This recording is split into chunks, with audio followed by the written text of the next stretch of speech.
Hi, first graders. I am here with another read aloud. This is called Not Quite Narwhal. I love the cover of this book. It just looks like it's going to be a happy, sweet, really interesting story. So sit back, relax, and I hope you enjoy. Kelp was born deep in the ocean.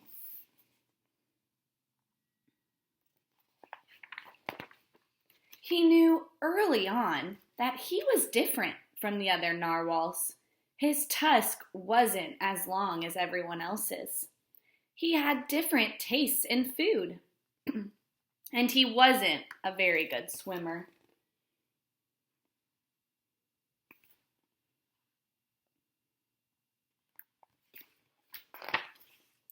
But his friends didn't seem to mind, so Kelp decided he wouldn't either.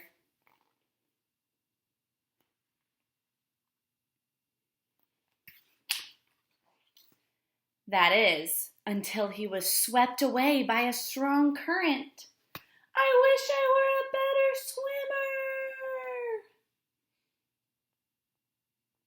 swimmer. Kelp found himself at the surface, closer to land than he'd ever been before. High up on a cliff, he spotted a mysterious, sparkling creature. It looked so familiar. It looked like Kelp.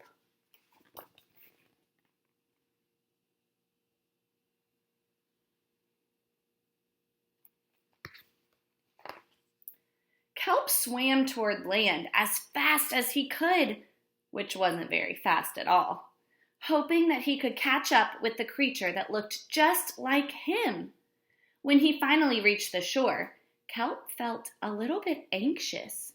He had never left the ocean. He was nervous about walking for the first time, but the land creatures made it look so easy.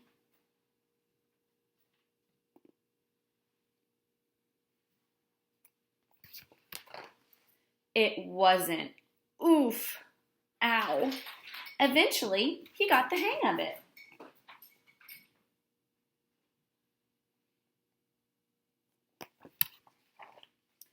Everything on land was strange and beautiful, but also kind of scary. Kelp began to think he might never find the creature that looked just like him. But as he stumbled out of the forest,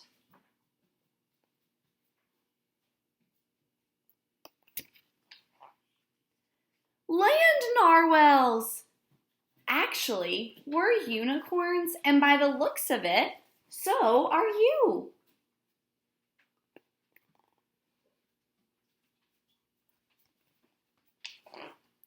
Kelp had never heard of unicorns before.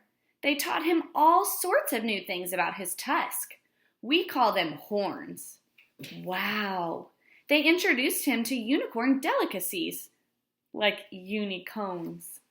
And they showed him how to gallop. There was no doubt that Kelp was, in fact, a unicorn. He was having so much fun that he didn't want to leave.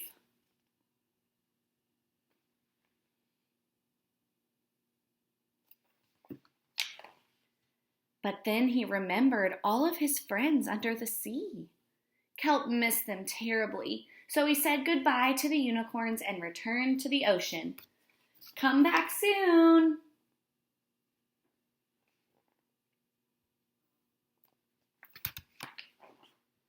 Kelp swam toward home as fast as he could, which wasn't very fast at all, hoping that narwhals would still like him now that he was a unicorn.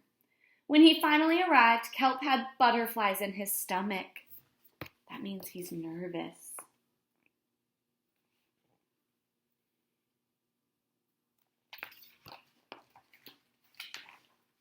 Kelp took a deep breath and told his friends the news. It turns out I'm not a narwhal. Of course you aren't. I'm a unicorn. We all knew that. They took it quite well.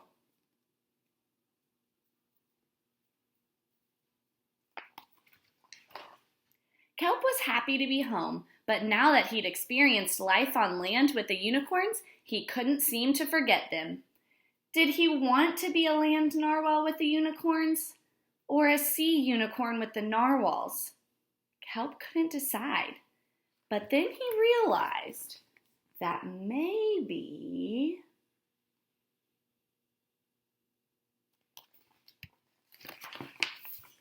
just maybe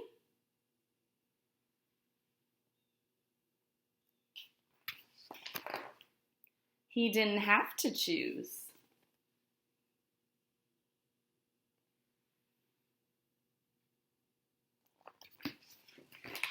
The end.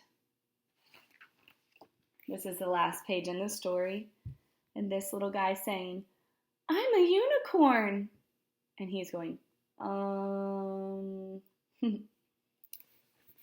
Thanks for watching. I hope you enjoyed the story.